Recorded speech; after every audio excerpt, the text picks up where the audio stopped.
ஒவ்வொரு விசுவாசியும் தெரிந்து கொள்ள வேண்டிய ஒரு சத்தியம், ஒவ்வொரு விசுவாசியும் அறிந்து கொள்ள வேண்டிய சத்தியம். சபை என்று சொன்னால், சைல்ட் ஆஃப் காட் என்று சொன்னால், நான் ரட்சிக்கப்பட்டேன் என்று சொன்னால் அவர் தெரிந்து கொள்ள வேண்டிய விஷயங்கள் என்ன? கம்யூனியன். அதனால தெளிவா இந்த காரியத்தை எடுத்துக்கிறேன். இது மூல உபதேசம்.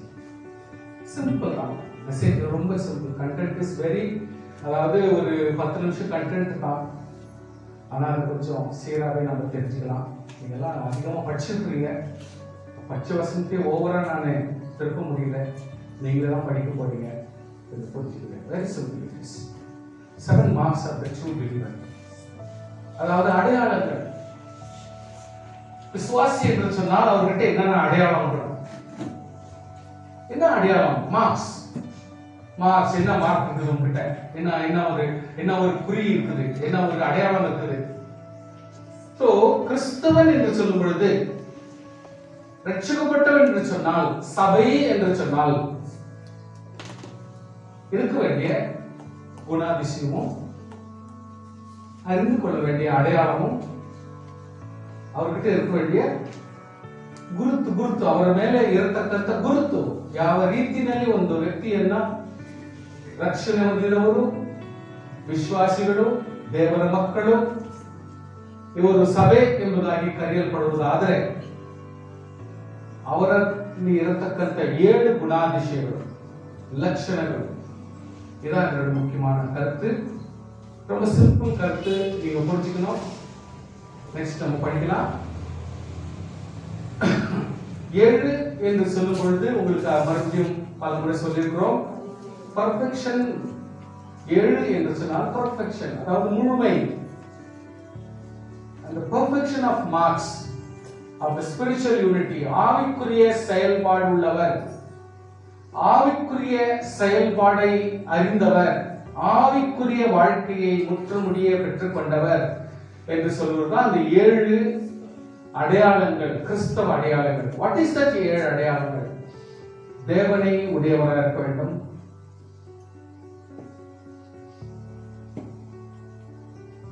காட்க்கும் லார்டுக்கும் there is lot of difference. You need to understand, please. God is the representant. He is the one and the only. He does all. அவர்தான் ஒரே தேவனை. இந்த இடத்துல God and Lord and difference கொடுக்கறாங்க. அந்த காட்க்கு வந்து நீங்க இன்டைரக்ட்டா சொல்லணும்னா ஓனர்னு சொல்லிக்கலாம். Total யூனிவர்ஸ்க்கு owner.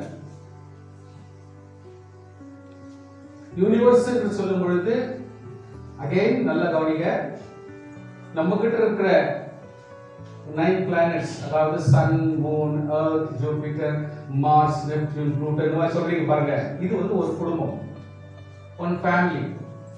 ஒன் ஃபேமிலினா என்ன அர்த்தம் தெரியுமா?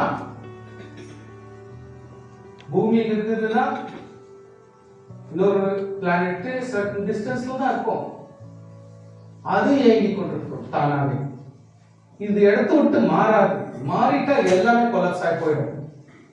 இது வரைக்கும் மாறல, எல்லாமே ஒரே செட்டிங்ஸ்ல சூரியனை சுற்றி வந்துருக்குது. This is a family.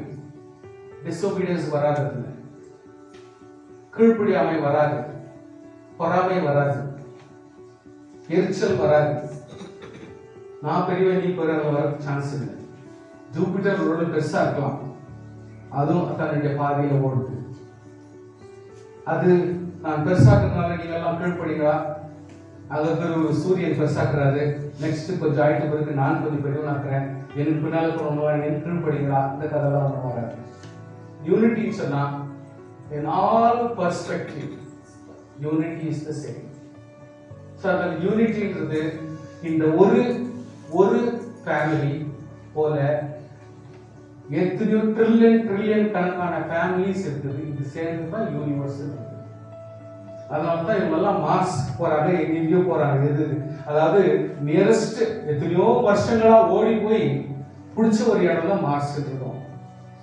அது எங்கேயோ இவ்வளவு டிஸ்டன்ஸ்ல இருக்குது. சோ கர்த்தருடைய பிள்ளைகளே, யூனிவர்ஸ் இதெல்லாம் சயின்ஸ் இவ்வளவு தூரம் எக்ஸ்பிளேஷன் கொடுக்குது. நான் என்ன நினைக்கிறேன், காட் இருக்கிறத அவருடைய படைத்ததே நம்மளால புரிஞ்சுக்கிறதுக்கு இவ்வளவு கடினமா இருக்கும். ஆனால் காடுன்றத சுத்தி சுத்தி சுத்தி வளைச்சாலும் நம்மளால பூர்ணமா புரிந்து கொள்ள முடிய வேண்டாம். நம்மளால என்ன முடியுமோ அதை புரிஞ்சுக்கிட்டா போதும். ஆமென். Now, what is Lord? Lord என்று சொன்னா one who organizes, one who disputes, one who conquers, one who gives, one who organizes, one who makes things go through, one who manages things, one who is occupying all things. எல்லார் மனசிலும் குடிக்கொள்கிறவர், எல்லா இடத்துல இருக்கிறவர், எல்லாத்தையும் செயல்படுத்துகிறவர், எல்லாருக்கும் செய்கிறவர். God only. So God is something extraordinary. Lord is something who is making all the things happen. எல்லாத்தையும் நடத்துகிறவர். So please understand, ஒரு விசுவாசி இந்த ரெண்டு டிஃபரன்ஸ் புரிஞ்சுக்கலன்னா நமக்கு விசுவாசின்றது உறுதிப்பாடு நமக்கு வர்றது கஷ்டம்.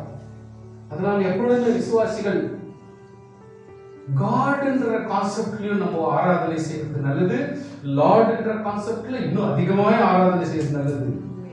சோ நீங்க புரிஞ்சுக்கங்க, ப்ளீஸ் அண்டர்ஸ்டாண்ட். மறுபடியும் ஞாபகப்படுத்துறேன், எந்த ஒரு கான்செப்ட் ஒன்லி மனுஷனுக்காக தான் கர்த்தர் இவ்வளவு செஞ்சிருக்கார். எர்த் நமக்காகவே டெபியூட் பண்ணிட்டார், நமக்கே டெடிகேட் பண்ணிட்டார். It's only for man. ஏன்னா நான் என்னை போல ஒண்ணு உருவத்தை அங்க படைச்சிருக்கிறேன், அது தன்னை போல இன்னொன்னு சிருஷ்டிக்கும். ஆனா இவ்வளவு பிள்ளைங்களாயிட்டோம் நம்மலாம். சோ இது கர்த்தர் மேனேஜ் பண்றாரு. இந்த காலத்துல இவ்வளவு வயசுல தான் இருக்கணும், இவ்வளவு வயசு ஆகிட்டு இவ்வளவு பேர் கடந்து போயிடணும். He knows how to manipulate things. எப்படி ஆர்கனைஸ் பண்ண போதும், இப்படி வாழணும், கொடுக்குற ப்ரிவிலேஜ் கொடுக்குற அவங்க எவ்வளவு தூரத்துக்கு எடுத்து வாழ்றாங்க, அவங்களுடைய விருப்பம். ஏன்னா நன்மைத்தையும் அறியத்தக்க ஞானத்தையும் அறிவையும் அபிஷேகத்தையும் பரிசுத்த ஆவி எல்லாத்தையும் கொடுத்துருக்கிறேன். So it is there to manage.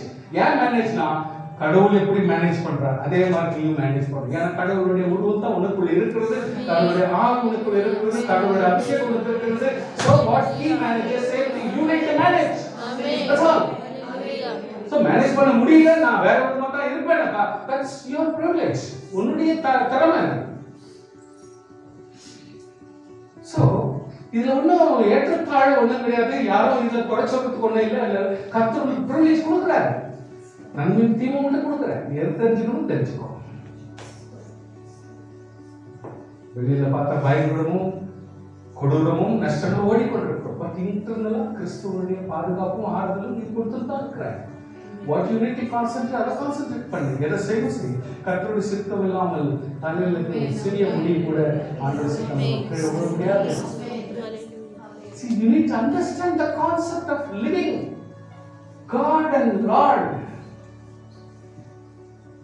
அல்ல நீங்க God இப்படி எல்லாத்தையும் மேனேஜ் பண்ணிட்டு இருந்தா லார்ட் என்றது எல்லாத்தையும் கண்ட்ரோல் பண்ண சொல்லுங்க. இதை வச்சு நீங்க ஓரளவுக்கு புரிஞ்சுக்கலாம்னு நினைக்கிறேன். God என்றது மெயினா இருந்தாலும் லார்ட் என்ற concept it manages controls it. That is totally said to God. In the godly presence, இந்த சரீரத்தில் நாம் பெற்றுக்கொண்டிருக்கோம். One body, one God, one Lord, and one body to know the truth. Hallelujah. It is controlled by one spirit. Hallelujah. One spirit. Next, and the same spirit with hope, நம்பிக்கையில அந்த spirit ஆனது நமக்கு விசுவாசத்தை கொண்டு ஞானஸ்தானத்தின் சீர்திருத்தி மனுஷனை பக்குவமாக நடத்துகிறார்.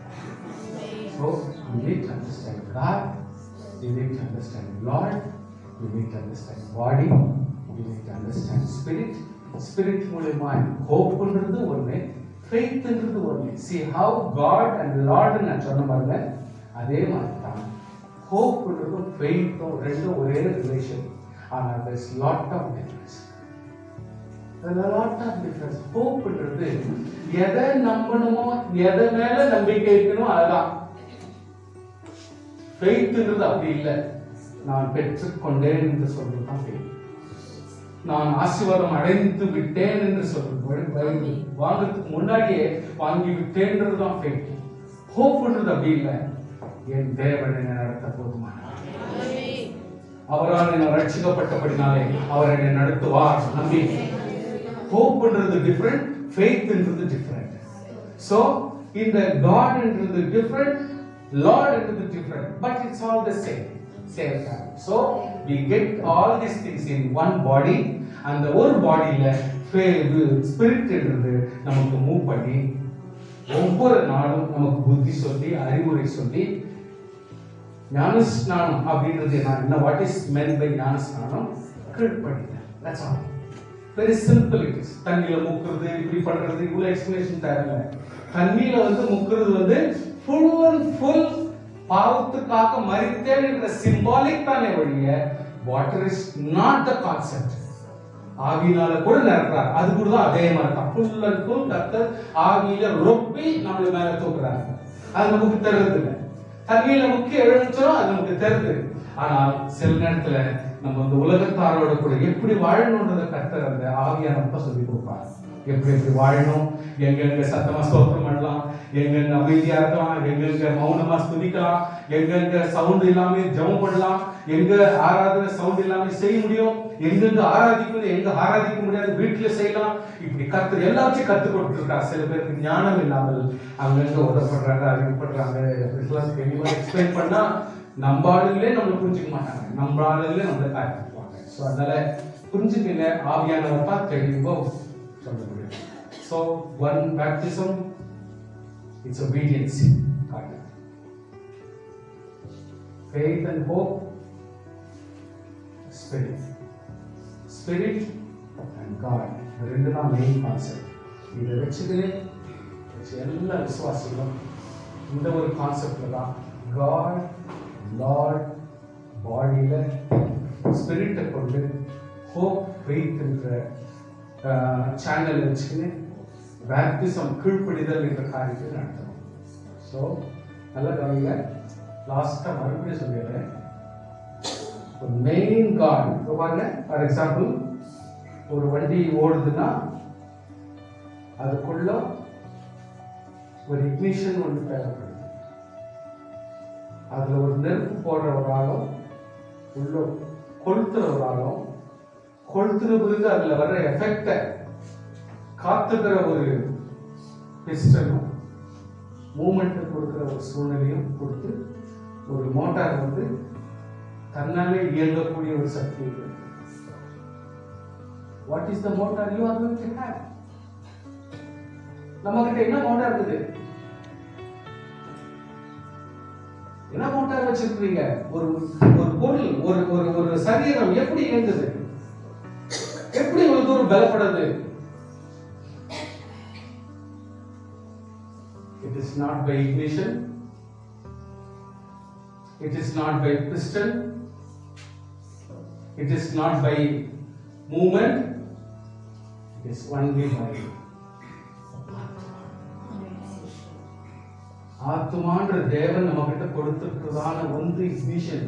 அந்த இக்னிஷன் ஒவ்வொரு மனுஷனுடைய சரீரத்தையும் ஆண்டவர் ஒவ்வொன்று பகுதிப்படுத்தி அதுக்கு இயங்க வச்சு ஓனாவை ஹீட் வர வச்சு ஒன்னு செயல்பாடுபடுத்தும்படி பார்த்து பார்த்து பார்த்து பார்த்து நம்ம உருவாக்கிக்கிறாங்க. ஒரு ஆடுதோ இது எதுதோ ஒரு ஹார்ட் எடுத்து ஜஸ்ட் பைசெக்ட் பண்ணி பாருங்க, ஆர் யூ மேக் டைசெக்ட். எத்தனையோ விதமான கட் பண்ணி கூட பாருங்க. எங்கெல்லாம் கொழுப்பு வச்சிருக்கிறார், எங்கெங்கெல்லாம் நர்வு வச்சிருக்கிறார், எங்கெங்கெல்லாம் பிளட் வெசல்ஸ் வச்சிருக்கிறார். See how he organizes. சரீரத்தில் இருக்கிற ஒவ்வொரு இடத்துலயும் எப்படி பார்த்து பார்த்து பார்த்து ஒவ்வொன்னு செப்பரேட்டா எடுத்து நீங்க பாத்தீங்களா? அவ்வளவு தூரம் இன்னும் கூட படிக்கிறாங்க, இன்னும் கத்துக்கிறாங்க, இன்னும் நிறைய டெக்னாலஜி சயின்ஸ்ன்றது வளர்ச்சி தான் அடைந்து இருந்தது. முடிச்சிட்டோம், நாங்க எல்லாத்தையும் தெரிஞ்சுக்கணும் இன்னும் கூட சொல்ல முடியல. Means to say, who is the igniting power? That is the soul. கர்த்தர் நமக்கு கொடுத்திருந்த அந்த ஆத்மா நம்ம கர்த்தர் கேளுங்க. Night with the Lord, God நம்மளை லார்டா செயல்படுறாரு. இந்த லார்ட் நம்ம பார்க்கறதுக்கு முடியலன்னா கூட நம்முடைய ஸ்வரூபம், அவருடைய ஸ்வரூபம் நம்ம கிட்ட மினியேச்சர். காட்னுடைய மினியேச்சர் தான் நாம். நல்லா புரிஞ்சுங்க. காட்னுடைய ஒரு சின்ன உருவத்தை ஒரு மோட்டார் சைக்கிள் சின்னதா பண்ணி உங்க வீட்டில் நீங்க வச்சுக்கிறீங்களா, அந்த மாதிரி ஒரு தேவனுடைய மினியேச்சர் தான் நாம். அது அவரை போலவே எங்களுக்கு கர்த்தர் கொடுக்குறாருன்னா, நம்மெல்லாம் பப்பெட் கிடையாது ஒரு ஷோகேஸ்ல வைக்கிறதுக்கு. நம்மெல்லாம் உலகம் முழுவதும் ஆராய்ச்சி பண்ணி வானத்து வரைக்கும் போயிட்டு இருக்கிறோம். நல்லா கவனிச்சுங்க. நம்ம எவ்வளவு தூரம் போயிட்டு இருக்கிறோம்? நம்மளுடைய மினியேச்சரை கர்த்தர் வச்சிருந்தாலும் நம்ம வானம் வரைக்கும் போயிட்டு இருக்கிறோம். அது மார்ச் வரைக்கும் போயிருக்கிறோம். இன்னும் ஊடுருவி போயிருக்கிறோம். கர்த்தருடைய பிள்ளைகளே, எந்த தேவன், எந்த கடவுள் பரிசுத்தாவி என்ற ஒரு காரியத்தை பூமியில் இருக்கிற இந்த மனுஷனுடைய உடம்பை வச்சு ஆண்டவர் ஹோப் ஃபெய்த் இருக்கிற இந்த மீடியா, இந்த ஒரு மீடியா வச்சு கீழ்ப்படிதல் என்ற பேப்டிசம் வச்சு கர்த்தர் மனுஷனை இயக்கிக் கொண்டிருக்கிறார். இந்த ஒரு விசுவாசம் நாம் செய்கிற வாழ்க்கை எப்படிப்பட்டது என்பது நீங்கள் தலைவர்கள் மெசேஜ் ஃபினிஷ் எக்ஸ்பிளேஷன் மேலே வரணும்னா நீங்கள் வந்து படிச்சுக்கலாம். இதுதான் என்னுடைய subject. Now let's go into எபேசியர். எபேசியர் இந்த முக்கியமான சொன்னதை இப்போ மட்டும் நீங்கள் மனசில் வச்சுங்க. இப்போ நீங்கள் சும்மா ஒன்றும் எக்ஸ்பிளேஷனே கிடையாது, சும்மா படிச்சுன்னு போகணும், அவ்வளோதான். இதுக்கு மேலே நீங்களே உங்கள் பைபிளில் படிச்சுக்கலாம் அல்லது இங்கே இருந்து நீங்கள் படிச்சுக்கலாம். அதாவது கவனிங்க, இது எழுத வேண்டியது ஒன்றும் இல்லை. 2 3 4 5 6 2 3 4 5 6 அந்த 5 அத்தியாயம். ஃபர்ஸ்ட் அத்தியாயத்தில் ஒன்றும் இல்லை, அந்த அளவுக்கு சக்தி இல்லை, நான் அப்படியே வச்சுட்டேன். இப்போ நான் எக்ஸ்பிளைன் பண்ணதை நீங்க எபேசியர் சொல்லுங்க. எபேசியர், எபேசியர்ல 2 3 4 5 6 அதிகாரம். ஒன் ஆஃப் த சூப்பர் அதிகாரம். இது வரைக்கும் யாருன்னா படிக்கலன்னு இருந்தீங்கன்னா தயவு செய்து நான் சொல்றேன், யாராவது இந்த படிப்பு இந்த இதுல படிக்கலன்னு நீங்க சொன்னீங்கன்னா நம்ம எல்லாம் விசுவாசியும் கிடையாது, நம்ம வாழத்த போறதுல அல்ல. கல்யாணம் பண்ணோம்னா இந்த அதிகாரங்களை படிக்காம அவங்க கல்யாணம் கூட கொடுக்காதீங்க. உங்க அப்பா அம்மா நீங்க யாரா இருந்தா உங்க பிள்ளைங்களுக்கு இந்த ஒரு அதிகாரங்கள்லாம் சீரா படிக்க வச்சிருப்பான், இதெல்லாம் தெரிஞ்சுக்கடா, எல்லாத்தையும் வச்சு ஹோம்ஒர்க் மாதிரி பண்ணிட்டு ஒரு பேப்பர்ல எழுதி நீங்க படிடா, அதுக்கப்புறம் தான் உங்களுக்கு கல்யாணத்துக்கு நான் ஏற்பாடு பண்றேன் நீங்க சொல்லுங்க. இல்லைன்னா முடியாது, அவங்களுக்கு இதை கொடுக்கக்கூடாது. ஸோ கர்த்தருடைய பிள்ளைகள் Ephesians 2nd 3rd 4th 5th 6th chapter, இந்த 6th chapter நீங்க அட்லீஸ்ட் 2 weeks once, முடிவே இல்லைன்னா கூட மாசத்துக்கு ஒரு முறை ஆகினும் இந்த அத்தியாயங்களை நீங்க சும்மா ரிவ்யூ பண்ணினே இருக்கணும். அப்பதான் நம்முடைய மைண்டும் நம்மளுடைய விசுவாசி என்ற நிலைமையும் நம்முடைய தைரியம் வர்றதுக்கும் என்ன நடக்குது, சாசி யாரு, தேவன் யாருன்றது கண்டுபிடிச்சிக்கலாம், அப்பா யாரு அம்மா யாருன்றது தெரிஞ்சுக்கலாம், யார் ஓனர்ன்றது யார் பிள்ளைன்றது தெரிஞ்சுக்கலாம், யார் மனைவின்றது யார் கணவன்றது தெரிஞ்சுக்கலாம், உலகமும் பிசாசும் என்னன்னு தெரிஞ்சுக்கலாம், வானமும் பூமியும் என்னன்னு தெரிஞ்சுக்கலாம். இது எல்லாவற்றையும் ஓவரால் தெரிஞ்சுக்கணும்னா எபேசியர் 2 3 4 5 6. மறுபடியும் நான் சொல்றேன், நீங்க தப்பா எடுத்துனாலும் பரவாயில்ல. எபேசியர் 2 3 4 5 6 உங்க காதுல உட்கார்ந்துட்டோம், என்னன்னா ஆட்டம் எப்போவாது ஒரு வாட்டி சும்மா எபேசியர் 2ஆம் அதிகாரம் ஒரு நாள் படிங்க, அப்புறம் படிச்சுட்டேன், ஓரளவு புரிஞ்சிச்சு. ஜஸ்ட் வித்தின் a week குள்ள நீ 3ஆம் அதிகாரம் போயிடு. வித்தின் a week குள்ள அதை மறக்கிறதுக்கு முன்னாடி 4ஆம் அதிகாரத்துக்கு போயிடு. திரும்ப மறக்கிறதுக்குள்ள நெக்ஸ்ட் வீக்ல திரும்ப 5ஆம் அதிகாரத்துக்கு போயிடு. திரும்ப கஷ்டப்பட்டாவது நீங்க 5ஆம் அதிகாரத்துல என்ன படிக்கிறீங்களோ அதே தான் அப்படியே டிட்டோ 6ஆம் அதிகாரத்துல இருக்கும். என்ன 5ஆம் அதிகாரத்துல படிக்கிறியோ அதை தான் மறுபடியும் ரிவ்யூ பண்ணி ரிவிஷன் எடுத்த மாதிரி அது 6th சாப்டர்ல இருக்கும். அதனால நான் படிக்க வேணாம்னு நான் சொல்ல மாட்டேன், சேம் ரிப்பிட்டேஷன் தான். அதனால நீங்க 6th சாப்டரும் நீங்க அப்படி படிச்சுக்கிறீங்களா, நம்ம வாழ்க்கையில நம்ம பலப்படுறதுக்கு நல்லா இருக்கும். எபேசியர் புக்கு நான் படிக்கலன்னு யாரா சொன்னீங்களா, தயவுசெய்து நான் விசுவாசி, நான் கர்த்தருக்குள்ள வாயை திறந்து பேசாதீங்க, ரொம்ப ஆக்வர்டா இருக்கும். அதனால எபேசியர் புத்தகம் தயவுசெய்து படிங்க. இப்போ கன்னடத்துல காட், லார்ட், அப்புறம் பாடி. இந்த 3 கதைக்கு எக்ஸ்பிளனேஷன் இந்த 2ஆம் அதிகாரத்துல கொடுத்தாரு. இன்ட்ரோடக்ஷன் டீடைல்ஸே கொடுக்கல அவர், இன்னும் வெறும் இன்ட்ரோடக்ஷன் கொடுத்திருக்கிறார் 2nd சாப்டர்ல. இதெல்லாம் நீங்க தான், இதெல்லாம் உங்களுக்காக செஞ்சிருக்கிறாரு, இப்படி பண்றாரு, இப்படி பண்ண போறாரு அப்படின்னு நமக்கும் தேவனுக்கு இருக்கிற உறவையும் அந்த God, Lord and body இந்த 3 காரியத்தை இந்த 2nd சாப்டர்ல எக்ஸ்பிளைன் பண்ணிட்டாங்க. Now we are going to 3rd chapter. இப்போ 3rd சாப்டர்ல ஒரு விஷயத்தை கர்த்தர் சொல்றாரு. இந்த கன்னடத்துல நான் போடல இந்த ஒரு சாப்டர்ல. இது கொஞ்சம் கொஞ்சமா கேப்ல கொடுக்குறாரு. அது என்னன்னு சொன்னா, இந்த ரகசியம், அதாவது தேவன் ஒரு மனுஷனை தெரிந்து கொண்டு மனுஷனுக்குள் செயல்படுகிற இந்த செயல்பாடு, இந்த operation between God and human, இந்த கதை, இந்த ரகசியம் இப்பொழுது அவருடைய பரிசுத்த அப்போஸ்தலருக்கும் தீர்க்கதரிசிக்கும் ஆவியானவராலே வெளிப்படுத்தப்பட்டிருக்கிறது போல முற்காலங்களில் மனுபுத்திரருக்கு அறிவிக்கப்படவில்லை. ஆமென். இப்ப டீடைல்ஸ் பைபிள் வந்த பிறகு நமக்கு சொல்லி கொடுத்திருக்காரு. அதுக்கு முன்னாடி இருந்த விசுவாசிகளுக்கு இதெல்லாம் டீடைல்ஸ் எல்லாம் சொல்லி கொடுக்கல.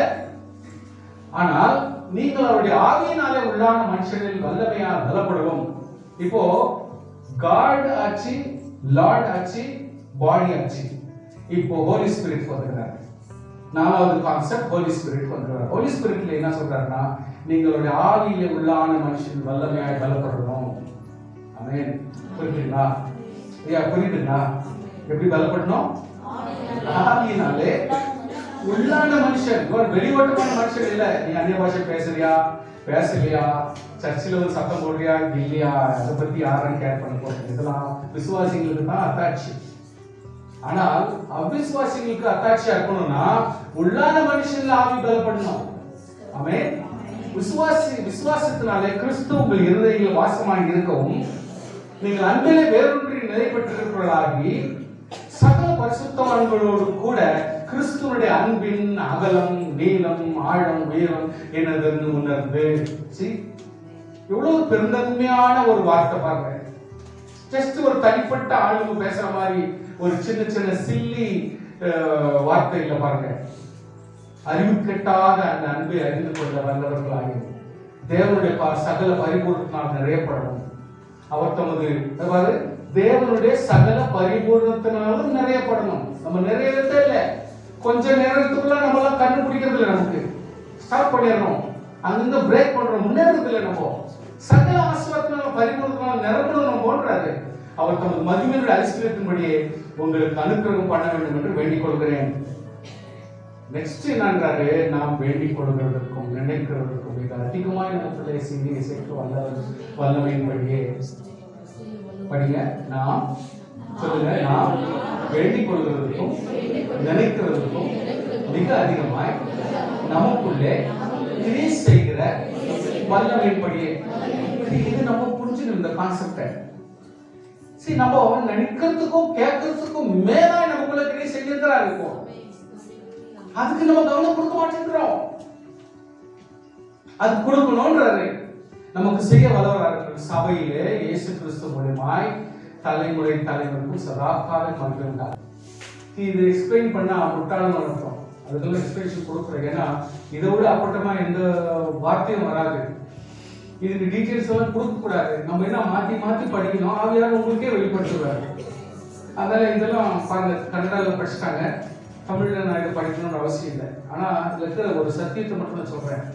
பாருங்க, இந்த 4 வசனத்துக்கு பாருங்க, ஒரே சரீரம், ஒரே ஆவி, ஒரே கர்த்தர், ஒரே விசுவாசம், ஒரே ஞானஸ்நானம், ஒரே தேவன், ஒரே பிதா.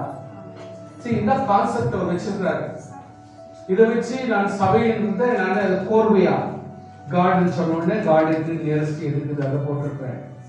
அதுக்கு நெக்ஸ்ட் எங்க சம்பந்தம்னாக்கா பாடி, சரீரம். சரீரத்துக்கு நெக்ஸ்ட் தேவை இது ஆவி. ஆவி இருந்தா மட்டும்தான் விசுவாசம்ன்றதும் நம்பிக்கைன்றதும் வர்றதுக்கு சாத்தியம். அதுக்கப்புறம் தான் கீழ்ப்படியிலிருந்து வர்றதுக்கு சாத்தியம். ஸோ இப்படி நான் அங்கே மேலே அட்ஜஸ்ட் பண்ணிட்டு உங்களுக்கு கோர்வையை செட் பண்ணிருக்கிறேன். மற்றபடி அவர் சொல்றாரு ஒரே சரீரம். நம்ம எல்லாரும் அப்படி நினைக்கணும். நம்ம சரீரம் இருக்கு. இப்போ நம்ம சொல்றோமே, மகன் தப்பு பண்றான், யோசனை பண்ணி பாருங்க. தப்பு பண்ண தப்பான அவன் யார்? அவன் நம்முடைய ரத்தம்.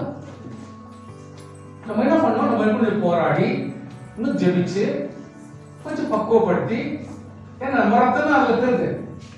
எப்படி அவனை அதிகம் பண்றதுக்கோ, அவனை கான்ஃபர் பண்றதுக்கோ, அவனை நம்ம லைன்ல கொண்டு வரதுக்கு என்ன மாதிரி எல்லாம் வித்த பண்ணோம். இன்னைக்கு ஒரு ட்ரையல், நாளைக்கு வேற ட்ரையல், நாளைக்கு இன்னொரு ட்ரையல், இப்படி காலம் நம்ம ட்ரையல் எடுத்து சீர்படுத்தி தான் ஏதோ ஒரு லைன்ல செட் ஆயிடுவாங்க.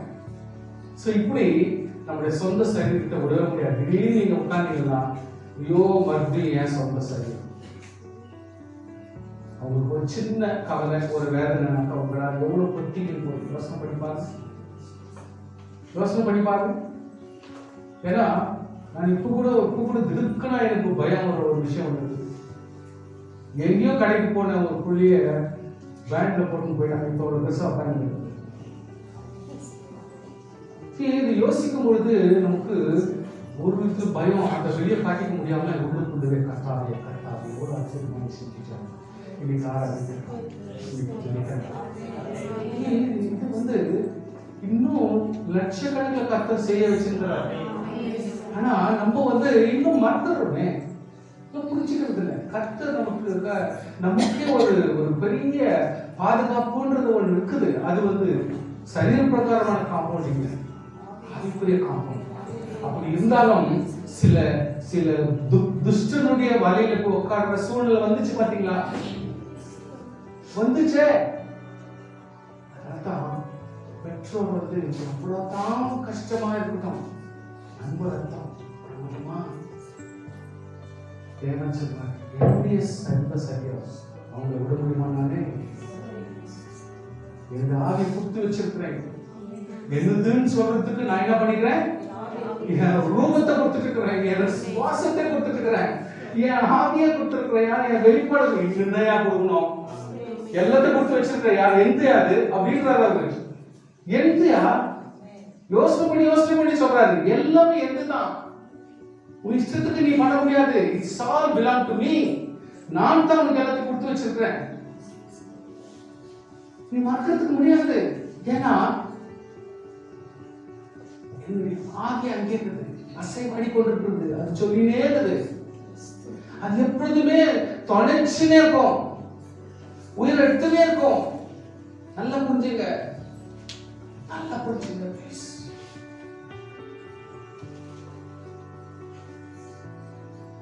God, Lord, body, spirit, faith,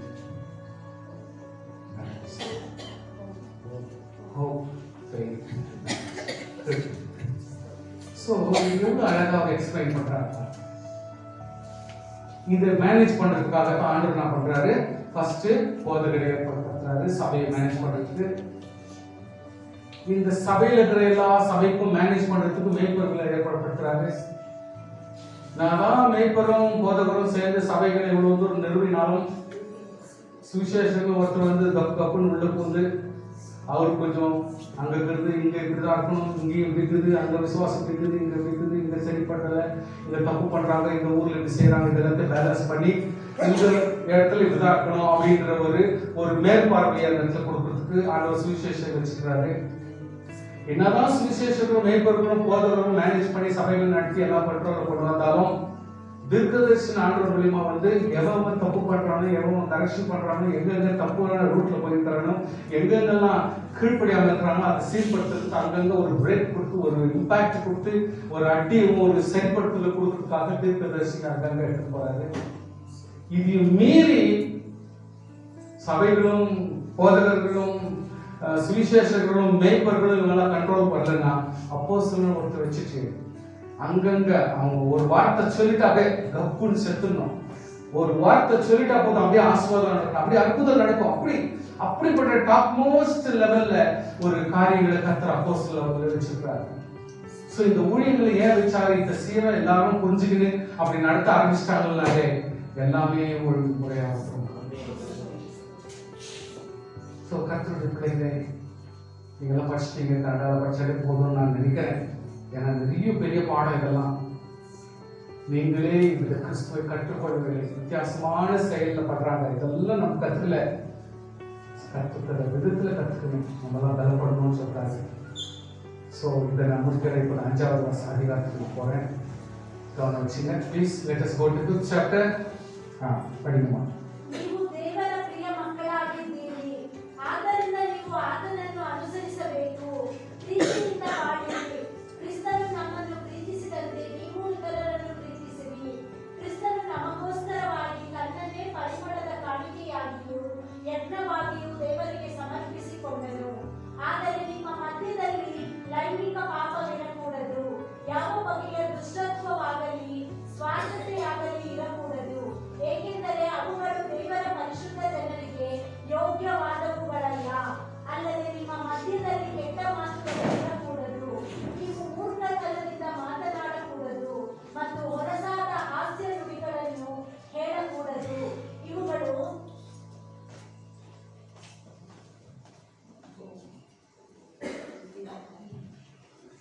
ಇವುಗಳು ನಿಮಗೆ ಯೋಗ್ಯವಾದವುಗಳಲ್ಲ.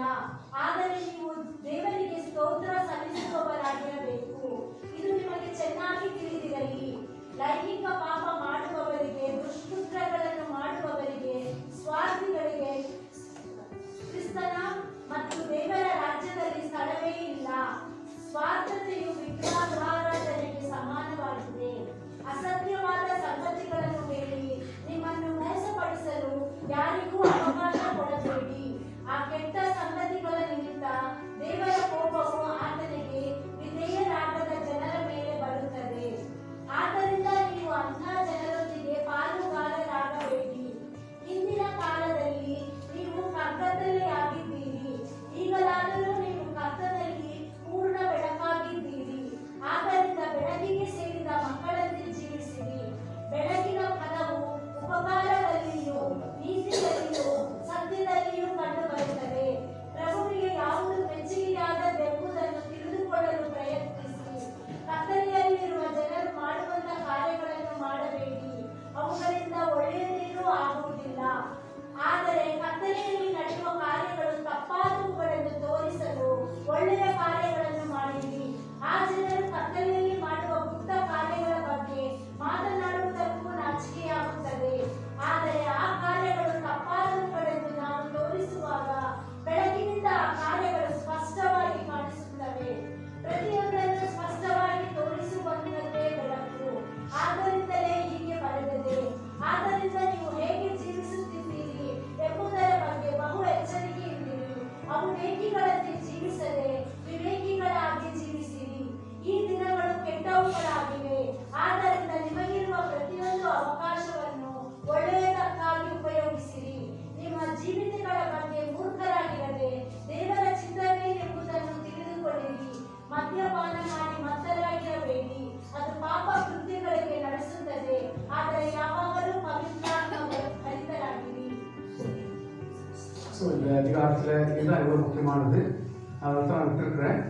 நான் பிள்ளைகளுக்கு வேண்டிய போதனை கொடுக்கிறார், டாக்டர்களுக்கு வேண்டிய போதனை கொடுக்கிறார், வேலைக்காரர்களுக்கு வேண்டிய போதனை கொடுக்கிறார், கிறிஸ்துவ ஊழியக்காரர்களுக்கு வேண்டிய, அதாவது செய்ய வேண்டிய காரியங்களையும் வந்து சொல்றார், எஜமான்களுக்கு என்ன சொல்லணுமோ அது சொல்றார், கடைசியா சகோதரர்கள் சொல்லிட்டு ஜெனரலா சொல்றாரு.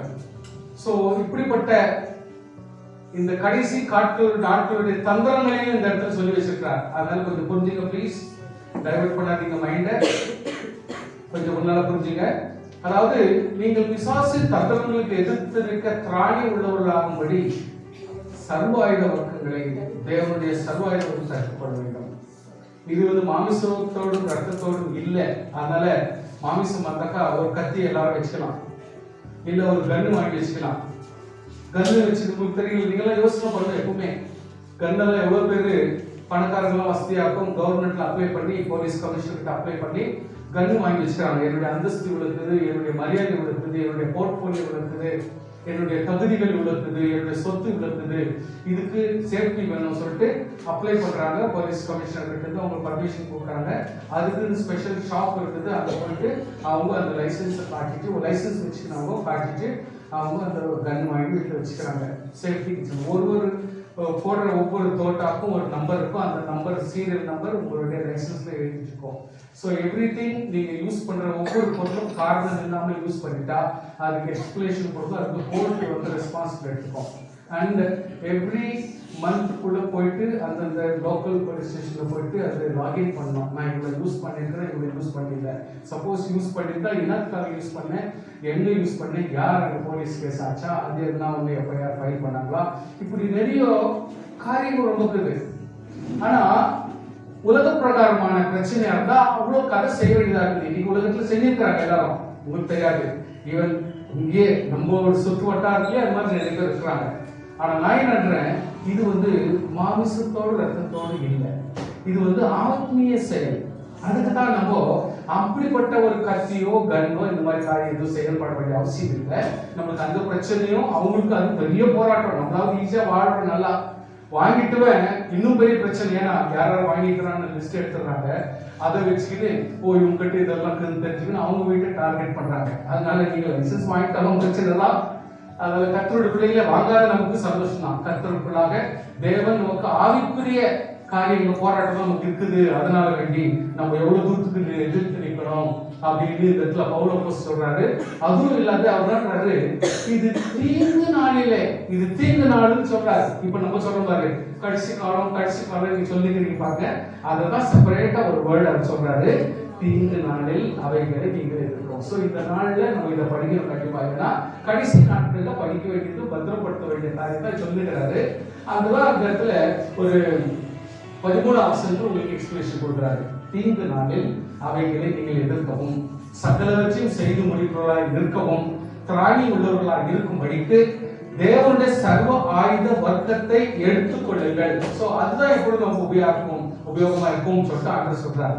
சோ இத வந்து ஆல்ரெடி எக்ஸ்பிளைன் பண்ணிக்கிறாங்க. தமிழ்ல சொல்லணுமா, தமிழ்ல எக்ஸ்பிளைன் பண்ணணுமா, கன்னடா படிச்சு, ஏன்னா ரெகுலரா படிச்சாலே போதும், இது எக்ஸ்பிளேஷன் ஜாஸ்தி தேவையில்லைன்னு நான் நினைக்கிறேன். சீக்கிரம் முடிச்சா போதும் பாஸ்டர், நீங்க சும்மா. சரி, வேலைக்காரருக்கு சொல்றாரு, பிதாக்களுக்கு சொல்றாரு. இதெல்லாம் கொஞ்சம் கவனமா இருக்கும். பிள்ளைகள் என்ன பண்ணணும் பாருங்க, 3 கான்செப்ட் சொல்றாரு பிள்ளைங்களுக்கு.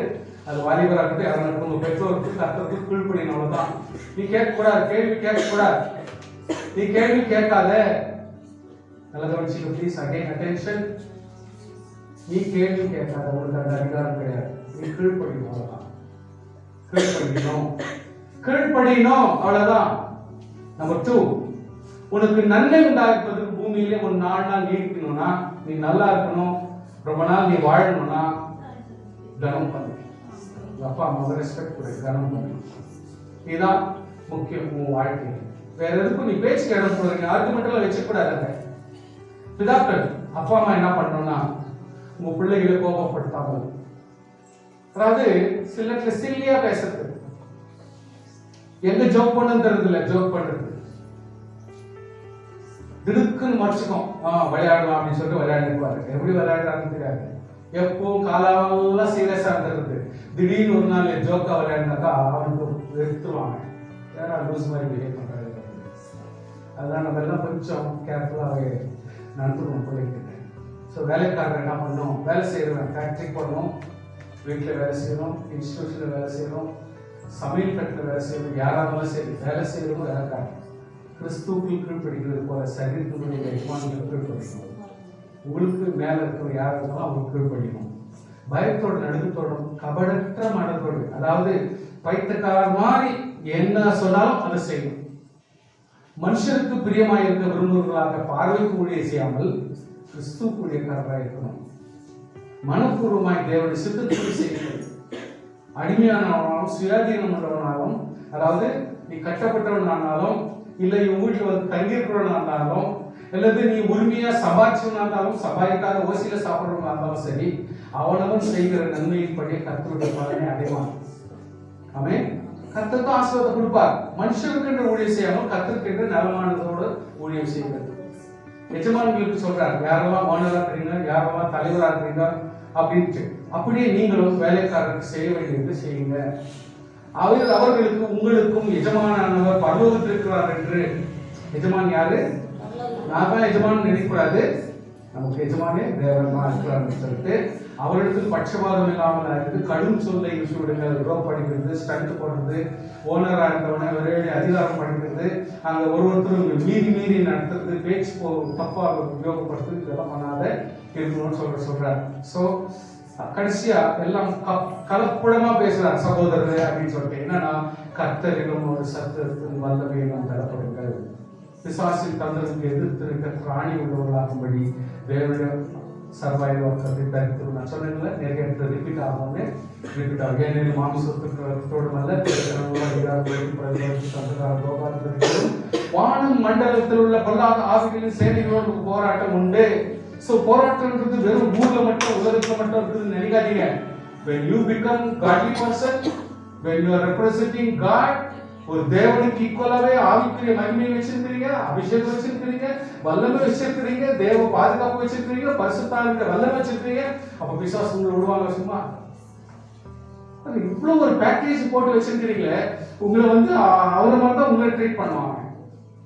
அதனால நம்ம அவருக்கு ஏற்ற ஆசீர்வாதங்களை வச்சுட்டு நம்ம உலகத்திலையும் நம்ம நடமாடக்கூடாது, உலகத்துக்கு ஏற்ற மாதிரியும் தாளம் போடக்கூடாது. நம்ம ஃபுல் அண்ட் ஃபுல் அவருக்காக ஜீவிச்சிட்டா தானா ஒதுங்கி நிறுவனம். இவர்கிட்ட வியாபாரம் பார்க்கல, இவர்கிட்ட ஒன்றும் அசியத்து இல்லை, இவங்க இவ்வளவுதான் சும்மா ஏதோ சம்டைம்ஸ் தெரியாத ஏதோ ஒரு தப்பா மிஸ்டேக் பண்ணி உலகத்தோட பேசுவாங்க தவிர இவங்கள நம்ம தப்பா கணக்கு போட முடியாது அப்படின்னு சாஸ் தெரிஞ்சுப்போம். ஸோ அதனால கர்த்தருடைய பிள்ளைகள் ரொம்ப கவனமா இருந்து, ஆகையால் தீங்கு நாளில் அவைகளை நீங்கள் எதிர்க்கவும் சகல வச்சு செய்து முடிக்க திராணி உள்ளவர்களா இருக்கும்படிக்கு தேவனுடைய சர்வாயுத வர்க்கம், சத்தியம், நீதி, சமாதானம், பொல்லாங்கனி, கிறிஸ்து எல்லாரும் பாருங்க, எந்த சமயத்திலும் சகல விதமான வேண்டுதலோடும் விண்ணப்பத்தோடும் ஆவியிலே ஜெபம் பண்ணி அதன் பொருட்டு மிகுந்த மன உறுதியோடும் சகல பரிசுத்தவான்களுக்கு பண்ண வேண்டுதலோடும் விழித்துக் கொண்டிருந்தார். இதுக்கு மேல இந்த தேவையில்லை, அதனால தான் நான் ஸ்டாப் பண்ணிட்டேன். ஸோ கர்த்தருடைய பிள்ளைங்க 56 சாப்டர் ரிப்பீட்டேஷன் ஆனால் கூட சரி, நிச்சயமாகவே அது ஆசீர்வாதமாக தான் இருக்கும். ஸோ இந்த அதிகாரங்களை கொஞ்சம் நீங்கள் கவனம் கொடுத்து கொஞ்சம் கேட்டு பலப்பட்டு ஆண்டவருடைய இரக்கத்தில் நீங்கள் புரிந்து கொண்டு வாழ வேண்டும் என்று நான் விரும்புகிறேன். கொஞ்சம் அறிந்து கொள்ளுங்க. 6 சாப்டர்ல ஒரு நல்ல அருமையான அஞ்சாம் அதிகாரத்தை சொல்லப்பட்டது. அதனால் நீங்கள் பிரியமான பிள்ளைகளை போல தேவனை பற்றி பின்பற்றுவர்களாகி கிறிஸ்து நமக்காக தம்மை தேவனுக்கு சுகந்த வாசனையை காணிக்காக வரைய ஒப்புக் கொடுத்து நம்மை அன்பு கொண்டது போல நீங்களும் நடந்து கொள்ளுங்கள். நெக்ஸ்ட் பரிசுத்தவான்களை பற்றி பேசுறாரு. பரிசுத்தவான்களுக்கு ஏற்றபடி வேசித்தனம், செல்ல அசுத்தம், பொருள் ஆசை ஆகியவைகளின் பெயர் மூலமாய் உங்களுக்குள்ளே சொல்லப்படவும் கூடாது. அப்படியே வம்பும் புத்தீனமான பேச்சும் பரியாச தகாதவைகள் விட்டுட்டு ஸ்தோத்திரம் செய்ய உபசாரக்காரனாவது, அசுத்தனாவது, விக்கிரகாரனாவது, பொருளாசைக்காரனாவது தேவத ராஜ்யத்தில் கிறிஸ்துவ ராஜ்யத்தில் சொல்லிட்டு அறிந்திருக்கிறீர்களே.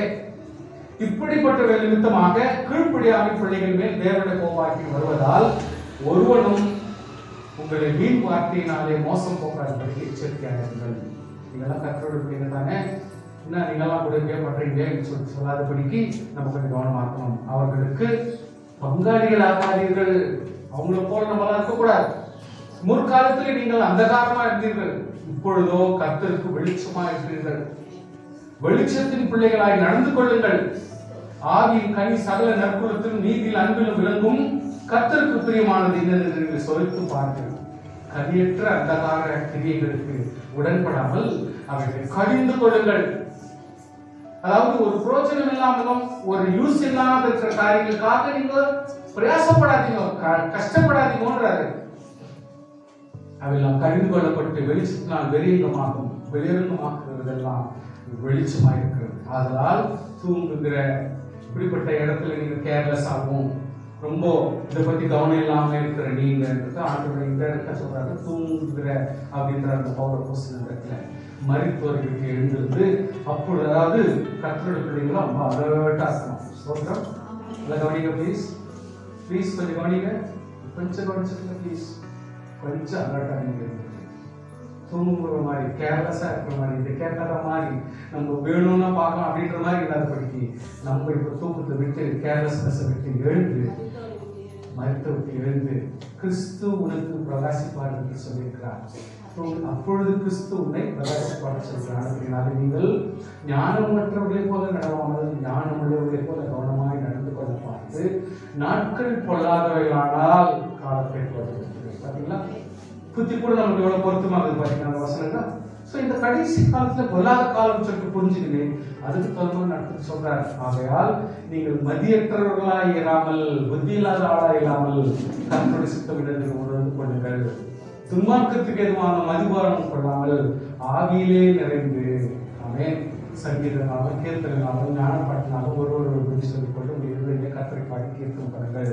இந்த கர்த்தராகிய இயேசு கிறிஸ்துவின் நாமத்தில் எப்பொழுது எல்லாத்துக்கும் தேவனுக்கு ஸ்தோத்திரித்து தேவ பயத்தோட ஒருவருக்கு ஒரு கீழ்ப்படிந்தீர்கள். மனைவிகளே கர்த்தருக்கு கீழ்ப்படியும் போல உங்கள் சொந்த புருஷருக்கும் கீழ்ப்படிங்கள். சோ அது ரொம்ப ரொம்ப ரொம்ப பெஸ்ட். அதாவது இப்படி அப்படி சொல்லாதபடிக்கு கர்த்தருக்கு கீழ்ப்படுகிறது எவ்வளவு முன்மையோ அதே போல உங்கள் சொந்த புருஷருக்கு நாம் கீழ்ப்படுகிறது நியாயம். கிறிஸ்து சபைக்கு தலையா இருக்கிறது போல புருஷனும் மனைவிக்கு தலையா இருக்கிறார். எப்போ தலைன்னு சொல்றோமோ மனைவிக்கு தகுந்த மாதிரி பெருமை நடந்துக்கணும், மனைவியை ட்ரீட் பண்ணணும், மனைவிக்கு ஏற்றவர்களை அன்பாய் நடத்தி கொள்ள வேண்டும். இப்படி எல்லாம் இருந்தாதான் மனைவிமார்களும் புருஷன் என்ற ரெஸ்பெக்ட் கொடுப்பாங்க, அதே மாதிரி நடத்தி கொள்வாங்க. அல்லேலூயா. இது ரெண்டும் ஈக்குவலி பேலன்ஸ் பண்ணி ஆகணும். நீயா நானா சொல்லிட்டு ரெண்டு பேரும் கேவலமா ரெண்டு நடத்தினா அது செயல்பட்டு வராது. கர்த்தருடைய பிள்ளைங்க அவங்க மதிக்கணும், இவங்க மதிக்கிறது போல இவங்களும் மதிச்சு ஈக்குவலாவே எடுத்துன்னு போகணும். ஸ்தோத்திரம். சோ அதே அவரே சரீரத்துக்கு ரட்சகராக இருக்கிறார். ஆகையால் சபையானது பாத்தீங்க சபையில என்ன ஒழுக்கத்தை சொல்லி கொடுக்குறோமோ சேம் தான் நம்ம வீட்லயும் அதே ஒழுக்கம் தான் வரும். கவனிங்க, பைபிள் படிக்காதீங்க ப்ளீஸ், என்ன கவனிங்க. ஸோ அதே ஒழுக்கம் தான் நமக்கு இங்கேயும் சரி வீட்டிலும் சரி வெளியிலும் அதே கதை வரும். சொந்த புருஷருக்கு எந்த காரியத்திலையும் கீழ்ப்படிந்தீர்கள். அல்லேலூயா. புருஷர்களே உங்கள் மனைவிகள் அன்பு கூறுங்கள், அப்படியே கிறிஸ்து சபையில் அன்பு கூர்ந்தார். தாமது திருவசனத்துக்கு தண்ணீர் மூழ்கினால் சுத்திகரித்து பரிசுத்தமாக்குறதுக்கும் கரைத்தரை முதலாக ஒன்றும் இல்லாமல் பரிசுத்தம் பிழைத்ததுமான மகிமுள்ள சபையாக அதை நமக்கு நிறுத்திக் கொள்வது சமயம் அதற்காக ஒப்பு கொடுத்தார். கர்த்தர் ஒப்பு கொடுத்தார்.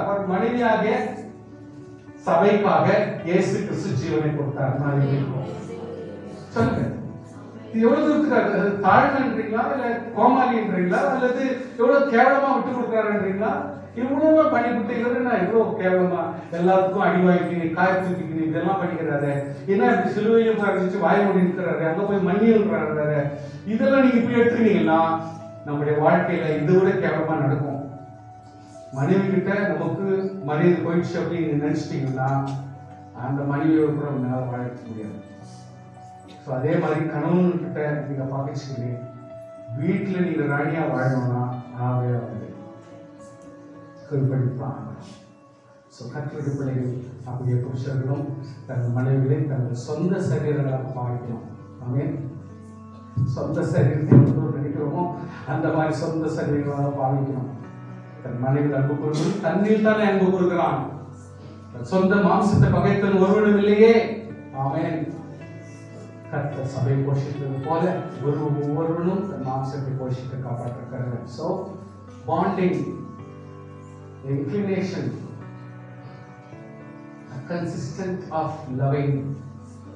ஒரு சபை, ஒரு வீடு, கணவன் மனைவி குடும்பம் என்றது எவ்வளவு அழகாக வாழ்ந்து பண்ணி இருக்கணும், வாழணும் அப்படின்றத எவ்வளவு அழகாக சொல்லியிருக்கிறாங்கன்னா இதான் இதை பண்ண ஆரம்பிச்சிட்டீங்களா உங்கள் குடும்பம் அற்புதமான போடும். நல்லா கவனிச்சுங்க. நாம் அவருடைய சரீரத்தின் அவைகளையும் அவருடைய மாம்சத்தினுடைய எலும்புக்கும் உரியவர்களாக இருக்கிறோம். இது நிமித்த புருஷன் தன் மனைவியும் விட்டு தன் மனைவியோடு இசைந்திருக்கிறான். ஒவ்வொருவரும் ஒரே மாம்சமா இருப்பார்கள். இந்த ரகசியம் பெருசு. சில பேர் இந்த ரகசியம் தான் புரிஞ்சுக்கவே மாட்டேங்கிறாங்க. இன்னும் இந்த ரகசியத்தை யாராலும் இன்னும் புரிஞ்சுக்காம இன்னும் அதை பற்றியே ஒன்றும் தெரிஞ்சுக்கவே முடியாம உட்காந்துக்கிறாங்க. இந்த ரகசியம் எனக்கு தெரிஞ்சுக்கணும் அவர்கிட்ட அப்படிங்கிற சில பேர் புருஷனே அவங்க ஃபோனில் உட்காந்துருப்பாங்க. ஒரு ஃபோனில் அவன் இருக்கா அங்கதான் அப்படின்வாங்க. இதெல்லாம் ரொம்ப, அதாவது இப்படிப்பட்டவங்க வாழ முடியாது, குடும்பங்கள் வாழ முடியாது. அவங்க கிட்ட இருந்து யாரும் எதுவும் கத்துக்க முடியாது. ஸோ ரொம்ப ரொம்ப உஷாரா இருக்கணும். வாழ்க்கையில சின்ன சின்ன காரியம் வந்தாலும் பெரிய காரியம் வந்தாலும் மனதார செயல்பட்டீங்கன்னா ஆசீர்வாதம் ரொம்ப நல்லா இருக்கும். நான் கிறிஸ்துவை பற்றி சபை பற்றியும் சொல்லுகிறேன்.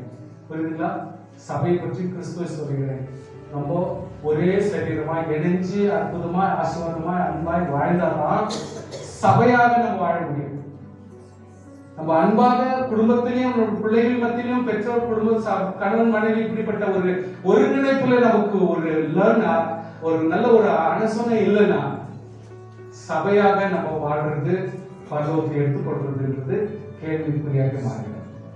எப்படியும் உங்களிலும் அவனவன் தனக்கு அன்பு கொடுப்பது போல் தன் மனைவிடத்தில் அன்பு கொடுக்கிறான். மனைவியும் புருஷனிடத்தில் பயபக்தியா இருக்கிறாங்க. அட்வான்டேஜ் எல்லாம் எடுத்துக்கூடாது. யூ கேனாட் டேக் என்னதான் எங்க போயிட்டு போற தானே இடம்லாம் வராதுன்னு சொல்லிட்டு நீ பாட்டுக்கு ஸ்டண்ட் பண்ணிட்டு ஆகுதுங்க. நான் தான் செஞ்சு போடுறேன் அப்படின்னாக்கா அவர் சபாஷ் போடுறாருன்னு சொல்லுவாங்க. அதனால பேச்சுக்கு இடம் போடாதீங்க, ஆர்கியூமெண்ட்டுக்கு இடம் போட்டாதீங்க. இந்த இடத்துல எந்த இடத்துலையும் வரவே வராது. அவங்கவுங்க அந்த வீட்டுல ஒவ்வொரு வேலை யாரெல்லாம் முடியுமோ எடுத்து போட்டு செஞ்சுக்கணும். அது வேலையா நினைக்காதபடி இது என்னுடைய அன்புனால் வர்ற காரியங்கள் சொல்லிட்டு நம்ம செயல்பட்டோம்னா ஒவ்வொருத்தரும் உங்களுக்கு உதவியாக வந்துருவாங்க. ஸ்தோத்திரம்.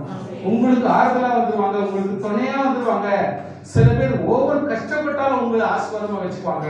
அதனால கர்த்தருடைய பிள்ளைங்க அந்த கிறிஸ்துவ அன்புன்றது கொஞ்சம் புரிஞ்சுக்கணும். எப்படியும் உங்களுக்கு அவனவன் தன் அன்பு கொடுத்த மனைவி அன்பு கூற கடவுள், மனைவியும் புருஷர்களும் பயபக்தியா இருக்க கடவுள். சோ இந்த எபேசியர் 2, 3, 4, 5, 6 இந்த 5 சாப்டர் வந்து யாரானாலும் ரிஜெக்ட் பண்ணக்கூடாது, யாரானாலும் நெக்லெக்ட் பண்ணக்கூடாது, படிக்காம இருக்கக்கூடாது. கண்டிப்பா படிச்சுக்கணும். ஏன்னா இப்போ நம்ம குடும்பங்கள்ல ரைவல்ரி. ஒரு அம்மா மகன் கிட்ட சந்தோஷமா பேச முடியல, ஒரு மகன் மூஞ்சிக்கு மூஞ்சி நின்று அப்பா கிட்ட பேச மாட்டேங்கிறான். அப்போ இந்த நிலைமை எப்படி இருக்குதுன்னு கொஞ்சம் பாருங்க. பொண்ணுங்க சலீசா பேசுறாங்கன்னா அங்க கூட ரோப்பா பேசுது, மூஞ்சி லட்சி பேசுறது. ஒரு சின்ன கேவலமான ஒரு வேலைக்காரியோட கேவலமா அவர் அம்மாவை பார்த்து ஒரு மகன் பேசுறது. இதெல்லாம் பிசாசினுடைய கிரியைகள். இந்த பிசாசினுக்கு இடம் கொடுக்கக்கூடாது வீட்டுக்குள்ள. இப்படி இருக்கிற இடத்துல கர்த்தர் அந்த பெற்றோருடைய கையில பணத்தை கொடுத்து சுகமா வாழன்னு சொல்லிட்டு மகளையும் மகனையும் ஆசீர்வதிக்க முடியாது. You cannot expect. ஸோ தெரிஞ்சும் தெரியாமலையும் அவங்க செய்யற தப்ப தேவன் தண்டிச்சுக்குவார். பெற்றோருடைய தண்டனையை கர்த்தர் சீர்படுத்திக்குவார். அங்க எங்க தட்டுமா தட்டுவார். ஆனா பிள்ளைங்க நீங்க வந்து உங்க அப்பா அம்மா கரெக்ஷன் பண்றோம் நீங்க யோசிக்காதீங்க. ஏன்னா எல்லாரும் சபையில இருக்கிறாங்க, சபையை போதிக்காது நீங்க ஒன்றும் போதிக்க முடியாது. சபையில போதிக்காத ஒரு விஷயம் உங்களால தீர்த்திருத்த முடியாது. அதனால நீங்க கொஞ்சம் புரிஞ்சுக்குங்க. கர்த்தர் நிச்சயம் உங்களை ஆசீர்வதிப்பார். அந்த எக்யூப்மெண்ட்ஸ் கொஞ்சம் ஆஃப் பண்ணிக்கலாம். பிகாஸ் ரொம்ப நேரம் கரண்ட் இல்லை. அந்த சிவில் ரொம்ப நேரம் கரண்ட் இல்லாமனால பவர். ஸோ இந்த விஷயங்களை புரிஞ்சுங்க. அந்த அந்த விசுவாசி சைடில் கொண்டு போகும். இங்கே எல்லாரும் எஸ். ஸோ கர்த்தருடைய பிள்ளைகளே, தேவனுடைய கிருபை பவுல் அப்போஸ்தலன் அவருடைய ஸ்டார்டிங் பாயிண்ட்ல நம்ம எப்படியெல்லாம் யோசித்தோம். ஆனால் அந்த அப்போஸ்தலனை கர்த்தர் எப்படி எடுத்து பயன்படுத்துறார். she is an unmarried person. Unmarried person. நல்லா யோசிச்சுங்க. ஒரு அன்மேரிட் பர்சன், கல்யாணம் ஆகாத ஒரு நபர், அவருடைய எக்ஸ்பீரியன்ஸ் பார்த்தீங்களா? அவருடைய எக்ஸ்பிளனேஷன் பண்ணி பார்த்தீங்களா? ஸோ கர்த்தர் சிலரை வச்சு பயன்படுத்தாருன்னா வினோதமா சொல்ல முடியாது. இன்னைக்கு குடும்பஸ்தர்கள் கூட இவ்வளவு எக்ஸ்பிளனேஷன் கொடுக்கறது இல்லை. குடும்பத்துல வாழ்றவங்க கூட இவ்வளவு எக்ஸ்பிளனேஷன் கொடுக்க முடியறது இல்லை. ஆனால் அப்போஸ்தலன் Paul without marriage such a clarity, அவ்வளவு ஒரு கிளியரா இவ்வளவு எக்ஸ்பிளனேஷன் கொடுக்கிறார். இதெல்லாம் தேவனால நமக்கு வந்த கிருபை. ஆமென். நம்முடைய பிள்ளைங்க எபேசியர் புத்தகம் 2:6 என்னைக்குமே மறக்காதீங்க. கர்த்தருக்கு தயவு காட்டுங்க. ஜெபத்துல வருவோம். ப்ளீஸ்.